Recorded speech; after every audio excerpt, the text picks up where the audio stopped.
aula, nós vamos rever os exercícios que foram trabalhados na aula 5, que é a aula da semana de revisão, em que a gente vai resgatar todo o conhecimento adquirido ao longo das primeiras 4 aulas. O tema da aula número 1 foi os movimentos artísticos no século XIX. Na aula 2, pintura, arte como registro da história. Na semana 3, arte acadêmica no Brasil, missão francesa. E na semana 4, arte acadêmica no Brasil, a segunda metade do século XIX. Na aula 5, nós fizemos uma lista de exercícios com 10 questões objetivas e é em cima dessa lista de exercícios que nós vamos nos preparar para a prova agora. Pega a sua lista, acompanha a leitura comigo, a gente vai ler questão por questão, depois a gente vai marcar o gabarito e fazer um breve comentário sobre a questão correta. A pintura A Morte de Marat, de Jacques-Louis David, é considerado um símbolo do movimento revolucionário francês e é de grande importância para a história da arte. A respeito da imagem, podemos afirmar que a alternativa da letra A retrata Marat de uma forma não épica, a partir de um ponto de vista documental e descritivo da cena. Marat foi um importante personagem da Revolução Francesa e seu assassinato teve várias representações. Para David, o quadro foi concebido como uma dedicatória assinada pelo artista. A composição é francamente encenada, de forma a incluir todos os sinais e pistas para uma identificação e compreensão dos acontecimentos.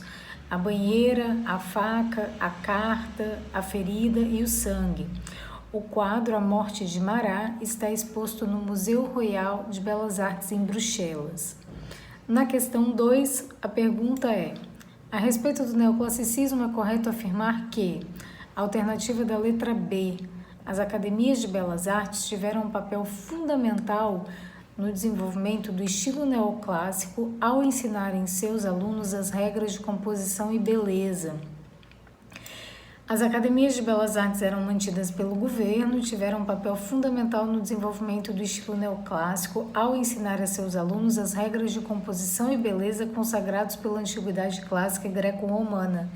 Na academia, os alunos aprendiam critérios e regras para o desenvolvimento do desenho anatômico, desenho geométrico, modelagem e releitura dos grandes mestres. Na questão 3, aparece a imagem da obra A Liberdade Guiando o Povo, produzida no ano de 1830 por Eugène Delacroix. A obra intitulada A Liberdade Guiando o Povo, de 1830, foi realizada pelo pintor francês Eugène Delacroix.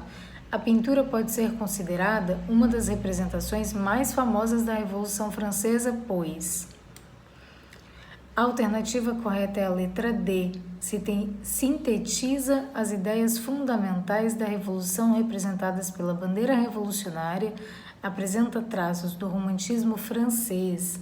Uma mulher representando a liberdade guia o povo por cima dos corpos dos derrotados, empunhando a bandeira tricolor da Revolução Francesa em uma mão e brandindo o mosquete com a baioneta na outra. A pintura é talvez a obra mais conhecida de Delacroix.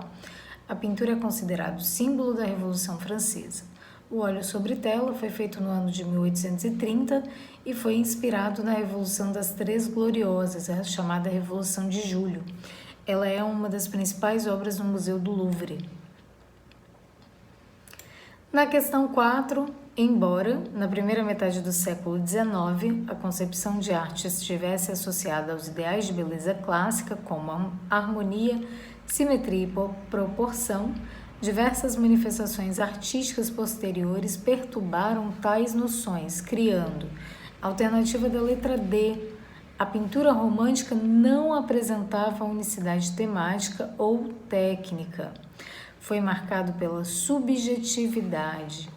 O romantismo pode ser descrito como um movimento artístico e filosófico que surgiu como resposta ao neoclassicismo e foi decorrente das fortes mudanças sociais, políticas e culturais na Europa. O artista romântico apresentava uma visão de mundo subjetiva e emotiva, oposta à racionalidade e à objetividade do neoclassicismo. As obras apresentam uma atmosfera de fantasia e heroísmo, valorizando a emoção e a liberdade de criação. Além dos acontecimentos históricos contemporâneos, também tinha como temática o culto à natureza, observado em belas pinturas de paisagem. Na questão 5, sobre o realismo nas artes, é correto afirmar: alternativa D, rompeu com os temas tradicionais, retratando temas sociais, por exemplo. Entre 1850 e 1900, o movimento cultural chamado realismo predominou na França e se estendeu pela Europa e outros continentes. Os integrantes desse movimento repudiaram a artificialidade e o idealismo do neoclassicismo e do romantismo, pois sentiam a necessidade de retratar a vida cotidiana, o trabalho e os problemas sociais das classes média e baixa. Na questão 6, sobre a pintura de Gustave Courbet, Mulheres Peneirando Trigo. A alternativa correta é a letra C.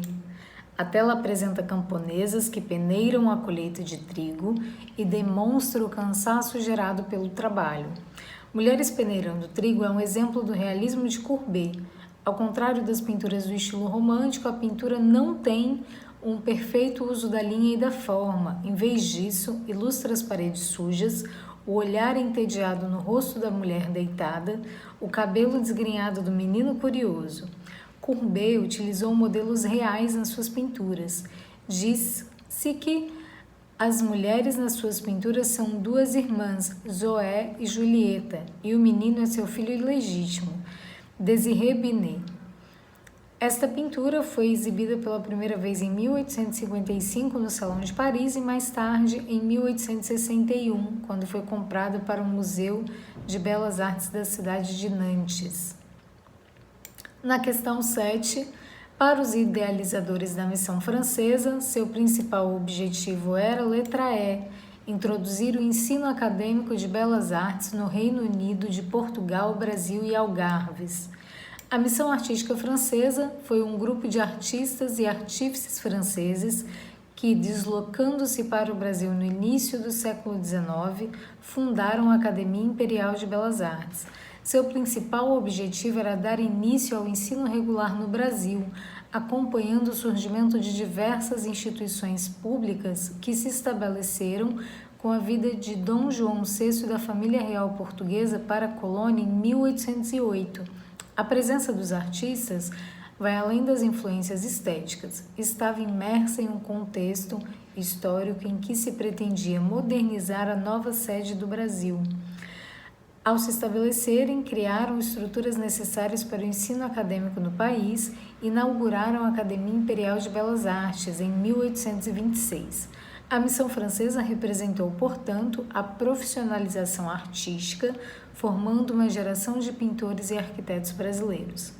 Na questão 8, Jean-Baptiste Debré foi pintor, desenhista e professor francês.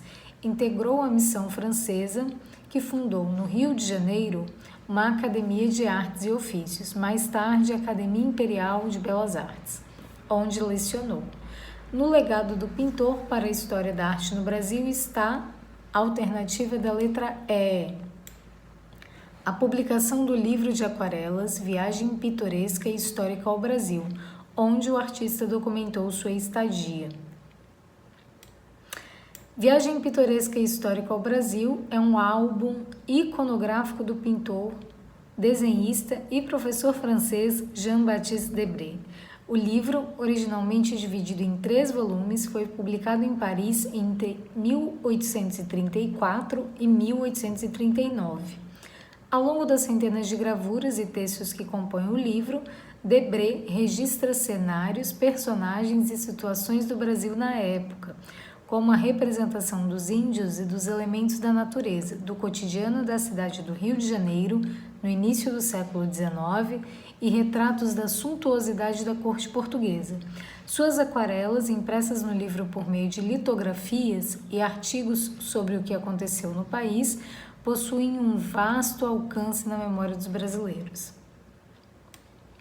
Na questão 9, a obra Moema, do artista brasileiro Vitor Meirelles, pergunta assim: em seu contexto de origem, a obra Moema de Vitor Meirelles corresponde à alternativa B, Idealização romântica no contexto de construção da nacionalidade brasileira. A obra Moema é uma pintura do artista brasileiro Vítor Meirelles. Retrata um tema indianista e faz parte da concepção romântica de um imaginário nacionalista idealizado. O artista inspirou-se no canto sexto do poema épico Caramuru, escrito por Frei José de Santa Rita Durão em 1781, especificamente em Caramuru, poema épico do descobrimento da Bahia. Na época em que foi feita, a pintura teve pouca repercussão, contudo, atualmente é vista com outros olhos. Críticos e historiadores da arte têm na obra um importante marco na carreira de Vítor Meirelles, sendo considerado um dos mais notáveis exemplos do indianismo romântico nas artes brasileiras, transformando-se num ícone nacional, inclusive tendo recebido uma série de releituras e foi objeto de estudo nas escolas. Na questão 10, para a gente encerrar, a respeito da arte brasileira no século XIX, considera-se verdadeiro. A letra C. Pedro Américo e Vítor Meirelles são artistas brasileiros formados pela Academia Imperial de Belas Artes. No Brasil, a arte realizada na academia corresponde em linhas gerais a modelos neoclássicos e românticos adequados ao contexto local. Alguns artistas mais ousados produziam trabalhos de cunho realista. Os jovens pintores brasileiros que se destacavam iam estudar na Europa com viagens patrocinadas pelo governo imperial. Vítor Meirelles foi o primeiro grande aluno da Academia Imperial de Belas Artes, a AIBA. Em 1856, recebeu o tão desejado prêmio de viagem e foi para Roma estudar no ateliê de Tommaso Minardi. Pedro Américo foi um garoto prodígio. Uma de suas obras mais conhecidas é a Independência ou Morte, também chamada de O Grito do Ipiranga, feito a pedido do imperador Dom Pedro II, em um momento de forte declínio do império, para elevar o espírito nacionalista e valorizar o imperador. Se fôssemos estabelecer uma relação entre a arte produzida no passado e a arte produzida agora, nós vamos perceber que ao longo de toda a história a arte trata dos acontecimentos do tempo presente, né? Então, em diferentes momentos da história, desde o passado até os dias atuais, é através da pintura, é através da arte de uma maneira geral que as civilizações registram os pensamentos, os acontecimentos, as sensações que são experimentadas em cada época. Desejo bons estudos para vocês, boa prova e na próxima aula a gente já começa o conteúdo do segundo trimestre.